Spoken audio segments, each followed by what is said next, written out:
¿Qué dice acá? ¿Saben lo que es la luz del entrehierro?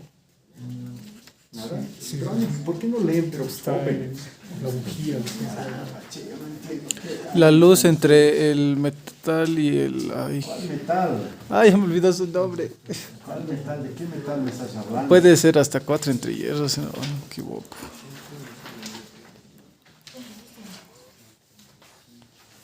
Ahí, ese. Ahí. No, pero esa foto. Ahí.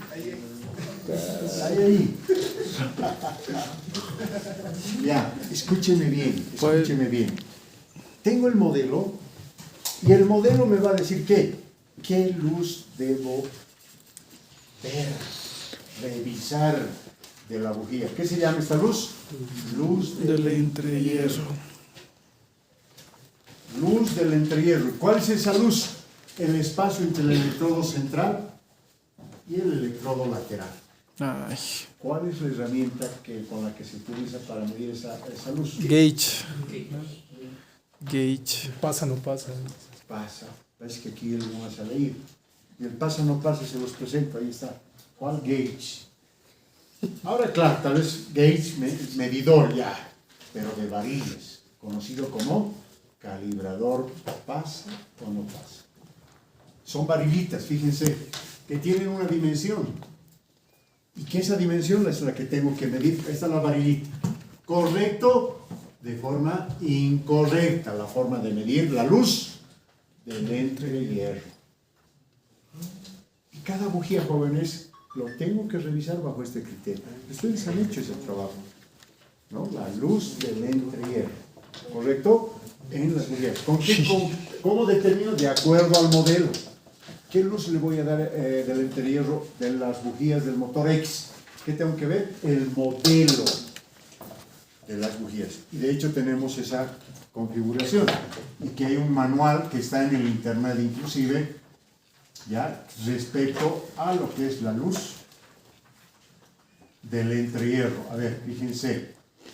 Aquí está. Miren ustedes las variedades que yo tengo. Yo hacerles aprender de memoria los puedo volver locos, porque tengo varias opciones. Miren ustedes ahí. ¿Qué significa R? Resistor, con o sin resistor. H, Blindaje. segundo espacio, Blindaje. con blindaje o sin blindaje. El tercero es rango térmico.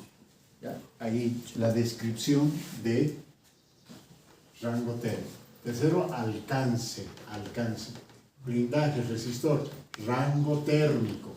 Y ahí lo que decía aquí igual, bujías frías o bujías calientes. Ale, ¿dónde se pone una bujía caliente? En un motor. Cilindros delanteros. ¿Por qué? Porque la refrigeración es más eficiente. El aire de impacto es más eficiente. Se enfría más rápido. Entonces necesito bujías calientes. ¿Dónde se pone una bujía fría? Atrás.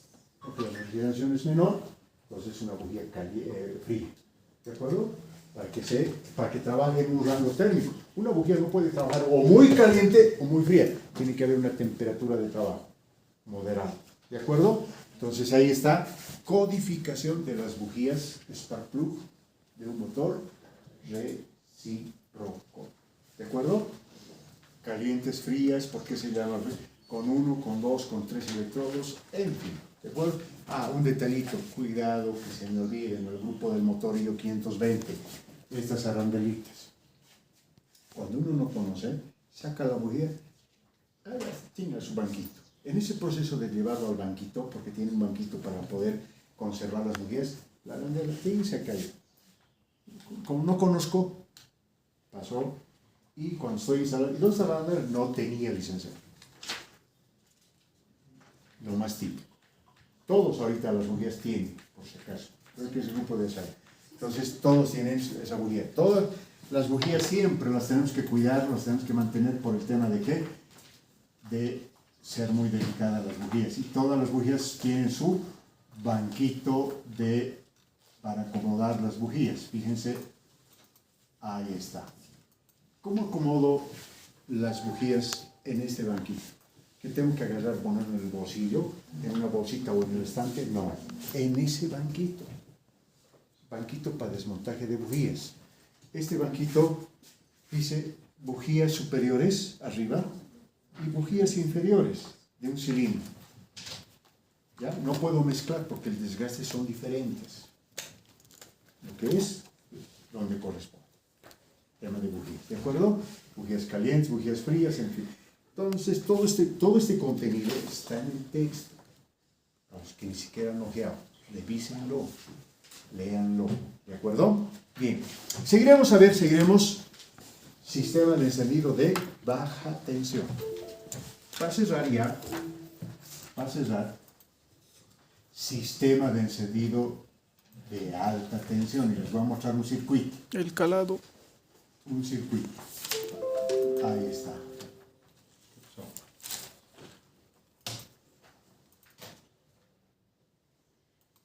Ahora sí.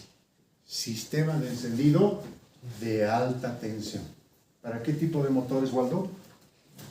De baja potencia y un techo operativo por debajo de los 25.000. Hay más oxígeno, hay más aislante. Eso significa que desde el magneto tiene la bobina primaria y la secundaria. Aquí se genera voltaje de baja tensión, 250 a 350. Y en la bobina secundaria se eleva ese voltaje de 2.000 hasta 28.000 voltios. Y acá le pondremos otro color, ¿les parece? Otro colorcito le vamos a poner. ¿Dónde está mi color naranja? Bueno, ya no importa. Vamos a poner rosado. Desde acá, cables de alta tensión, cables de alta tensión. Porque está trasladando desde 20.000, desde los 2.000 a 28.000 voltios. ¿Por qué? Porque a baja altitud tengo más oxígeno, más aislante. ¿Posibilidad de que escape voltaje? No hay. Porque tengo gran aislante, pero además cables bien reforzaditos, con varios revestimientos. Llega al distribuidor, se distribuye ese voltaje hasta lo que es las bujías. Todo ese trayecto entonces que lo he pintado son cables de alta tensión, ¿correcto? Y a las bujías, voltaje. ¿Para qué? Para que esas bujías conviertan ese alto voltaje o el voltaje de alta tensión en chispa, arco, capaz de combustionar la mezcla aire-combustible. ¿De acuerdo? Muy bien. Entonces, la diferencia entre un sistema de alta y baja, es en el magneto. Magneto de alta tensión, las dos bobinas en el mismo magneto. El de baja tensión, solo la bobina primaria y la secundaria está fuera del magneto. ¿Dónde está, Alex, la bobina secundaria? Está en la parte superior del cilindro. Muy bien, muy bien. La parte superior, la cabeza del cilindro. Es así. Entra el voltaje de baja tensión y sale alta tensión. Cabeza. Ahora, aquí he puesto algo bien interesante. No es que esta bobina va a alimentar a las dos bujías del mismo cilindro. No. Bujía superior del cilindro 1, bujía superior del cilindro 11, ya. Pero no es al mismo cilindro. ¿De acuerdo? ¿Estamos bien? Perfecto. Tipo de magnetos más allá de aquello entonces puede ser de la Bendix o de la cintilla, ¿verdad? Cada uno tiene una codificación también. Un ejemplito, para sazonar el tema.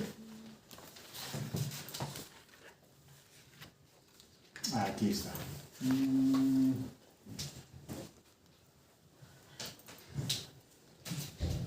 Bendix o cintilla o el slip, magnetos de alta tensión. ¿Correcto? Estos son los magnetos para motores opuestos. Alta tensión. Y ahí están los magnetos para motores radiales. Los magnetos tándem o magnetos de baja tensión, que tiene también su codificación. Y que está en el texto qué significa cada codificación. ¿De acuerdo? ¿Qué tal? Vamos. Compensadores. Es la forma como funciona nuestro sistema de encendido. Ahora bien, Voy a cerrar con este detalle. Compensadores.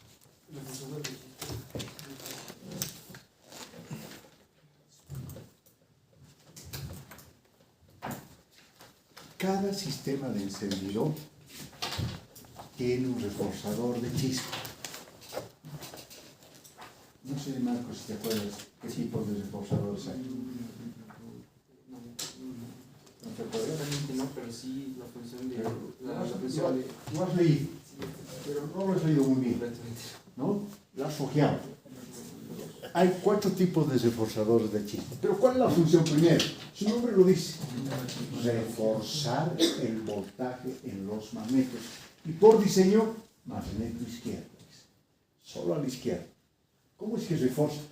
Genera un voltaje y le pasa al magneto. Toma, para que te ayude. O sea, le ayuda al magneto. Voltaje para ayudar al magneto. Reforzador de chispa. ¿Cuándo se usa? Solo en arranque. Solo el arranque. ¿Sí? No sé si por qué están tomando apuntes, todos están tomando apuntes. Den el texto, que eres jóvenes. ¿Ya? ¿Cuál texto? Dice el baño. Yo ni siquiera me he hecho fotocopia. Hay textos. Hay hermanos, no sirve. Hay entonces reforzadores de chispa que ayudan al magneto izquierdo. ¿Ayudan en qué? En el voltaje. Le ayudan. ¿Por qué le ayudará? ¿Quién me puede explicar? ¿Por qué necesita ayuda el magneto? ¿Solo no puede? Porque las RPM no le genera la suficiente potencia. Energía mecánica. Exacto. Para que el magneto genere un voltaje adecuado. Porque el motor de arranque está con 30 RPM. ¿Saben lo que significa 30 RPM? 30 vueltas por minuto. En un segundo o en 2 segundos, una vuelta. 1, 2, una vuelta. Otros 2 segundos, otra vuelta. Eso quiere decir 30 RPM. Es insuficiente. Es energía mecánica, porque el magneto es mecánico. Es impulsado por el motor. Entonces, bajas RPM es insuficiente el voltaje para generar la chispa en las bujías. Entonces tenemos que ayudar. Para eso sirven los reforzadores de chispa. Hay el de tipo reforzadores, creo que ya está. Que está. El de tipo lanzamiento. Habían 2 tipos de lanzamiento. El de tipo manual. Manualmente generamos voltaje. Un magneto manual. En vez de que el motor lo impulse, manualmente. Para ayudar al magneto. Otros por batería. O sea, se absorbía voltaje de la batería. ¿Ya? El lanzamiento manual y por batería. ¿Ya? Magneto. Hay otro que se llama el de tipo salto. Y el de tipo salto es parte del magneto. Es un dispositivo compuesto por todo lo que es un cabezal de impulso, un conjunto inercial con un muelle, un disco en los magnetos, donde yo cuando hago girar eso, pues tienen su resistencia, como un resorte, platilito, que cuando alcanza su máximo, patea, empieza a girar con mayor velocidad. ¿Por qué? Porque a bajas RPM está ahí y de repente gira rápidamente. Eso para ayudar en la generación de voltaje. De tipo salto. Y de hecho es el que se utiliza. Uno de los más usados reforzadores de chispa de tipo salto. ¿Correcto? Y hay un tercero. Segundo es este, tercero. Y el tercero es el de tipo vibrador de inducción, así se llama. ¿Ya? ¿Dónde está el vibrador? Ahí está. Vibrador de inducción, que es un dispositivo que absorbe voltaje de la batería y le ayuda al magneto. Le quita la batería, toma magneto, le dice. Vibrador de inducción. ¿Y por qué el nombre? Porque primero que se activa desde cabina y segundo su funcionamiento es como el cascabeleo de una víbora, ¿no? Por eso el nombre de vibrador de inducción. Ese es el segundo tipo de reforzador más usado, el de tipo salto y el de tipo vibrador. El de tipo lanzamiento ya no. ¿De acuerdo? Pasó a la historia. manualmente no vamos a ayudarle al magneto, ya no se utiliza. Y el otro que es el de lluvia de chispas, que es uno de los que menos se utiliza. ¿Por qué? Porque es como un dispositivo que agarra voltaje de la batería y en cada momento le manda al magneto. Lluvia de chispas, 1, 2, 3, toma la ayuda de la batería para que el magneto pueda generar un voltaje capaz, suficiente para generar chispa en la bujía y esa chispa pueda combustionar la mezcla aire y combustible. Cuando vean este dispositivo, es un reforzador de chispa. ¿En dónde? Los magnetos. Y el grupo de Saraí es el grupo afortunado. ¿Por qué?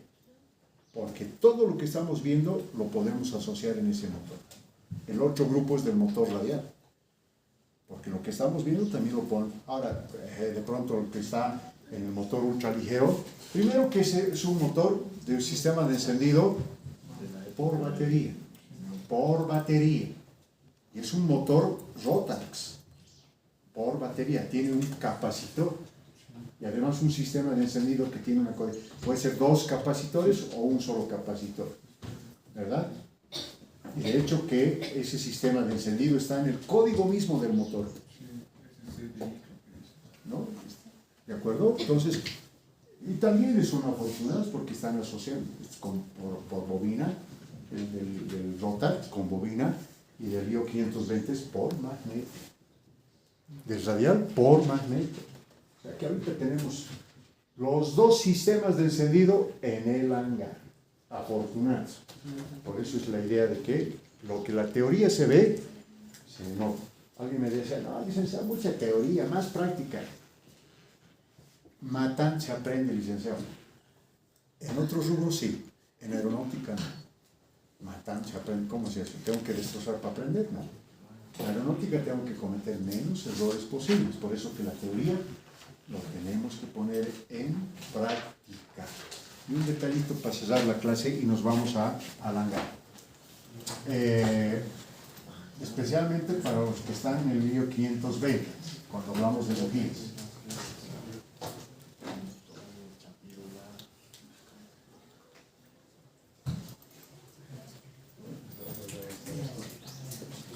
Cuando hablamos de bujías, cuando yo les digo, por ejemplo, me doy cuenta de aquello, saquen las bujías y están los cables. Estos son los cables, la tuerca de retención. Ahí está el contacto, el barrilete, porque todo tiene sus nombres y sus apellidos. Entonces, desprenda el cable primero. ¿Cómo hace? Agarra una llave de 3/4. ¿Estás haciendo bien? Sí, sí, un ratito, ya lo voy a sacar. ¿Estás haciendo? Sí, no. Licenciado, por favor, estoy sacando. Ahí va a disculpar. 10 vueltas. 10 vueltas hasta. Y me reventó el cable. ¿Por qué? Porque la tuerca gira con el cable. Y no es correcto. Tengo una tuerca acá y una segunda contratuerca. 3/4, si no me equivoco, de 7/16 o 1/4 de medida. Son con 2 llaves lo que yo tengo que utilizar. Una que tiene que estar estática y la que tiene que girar es esta contratuerca. No el cable incluido, porque no hay cable que aguante. Y esto de lo que yo estoy diciendo, les entra por acá y ni siquiera le sale por acá. No sé por dónde le sale. ¿Sabe por qué? Consecuencia de los cables consecuencia de los cables que tenemos hoy en día. Toditos han reventado, la mayoría. Y en el caso del sistema de encendido, lo mismo, ¿verdad? Que hay cables que tú me decías, no tiene el barrilete, no tiene el resorte, que lo estamos... Tenemos que tomar en cuenta la teoría, aunque les parezca absurdo, y perdónenme, discúlpenme, si soy a veces hasta guarango en mis palabras. Pero si no me atienden, jóvenes, si no entienden esto de la teoría, tenemos las consecuencias del motor que estamos hablando. Y me pasó la anterior una otra tontería. Dice, se va a poner alegre, me dice. Tengo una sorpresa, un estudiante. ¿Qué ha pasado, pucha? Yo dije, debe ser interesante la sorpresa, porque se va a alegrarme. Y saca de su bolsillo un pasador. Y al grupo del IO 520 le digo, ¿no les falta ningún pasador? No, licenciado, pucha, se han asustado, creo, ¿no? Los del opuesto. Y han ido a buscar, que no les falta menos más. Pero entonces, ¿de dónde es este pasador? ¿Dónde lo han encontrado? Primero en un casillero en el centro de estudiantes. Un pasador. ¿Sí? Y había sido del 470 que está en la Potosí, que está en terapia intensiva y ese motor. Está en terapia intensiva. Un pasador en el casillero de un estudiante. Por eso, yo lo que saco, lo marreteo y lo pongo en el estante que está. Trato de conservar eso, no puede estar en los bolsillos, no puede estar caminando por todo. Tenemos que conservar las piezas de lo poquito que tenemos en el taller. Si no es cuestión de tiempo para que nos desmantelemos. Gracias. Miren lo que les voy a decir. Miren lo que les voy a decir. El caso del 470, el IO 470, que está en la Potosí, era parte de un avión. Era un Cessna 172 que está botado ahí en partes. Y era igualito como el Vizcar. Así ha llegado. Ha llegado hace 30, 40 años atrás y así, paradito. Estaba en el aeropuerto. Nos hemos animado a traer acá y lo hemos ido desmantelando. Y ahí está, a consecuencia de aquello, tenemos chatarra en la estructura y un motor que todas las piezas están aquí una parte, otra parte en los casilleros de los estudiantes, porque no hay disciplina en el proceso de desarmar. No hay, lo que estoy haciendo, terminar de hacer. ¿De acuerdo? Entonces, todo lo que yo les explico, y con a veces de forma guarani, y disculpas, Saraí, porque te vi tu cara de disculpas a todos. Si no tomamos en cuenta la teoría, la práctica no es como decir, no es como decir, matando se aprende, no, en aviación es difícil hacer eso. Mato una pieza, pierdo una pieza, ¿dónde lo voy a ir a adquirir? ¿En la feria del 6 de julio? No hay igualito, difícil. A no ser que adaptemos, tornero, y eso que implica más tiempo, más dinero, todo aquello, ¿verdad? Entonces, por eso, en algún caso, exige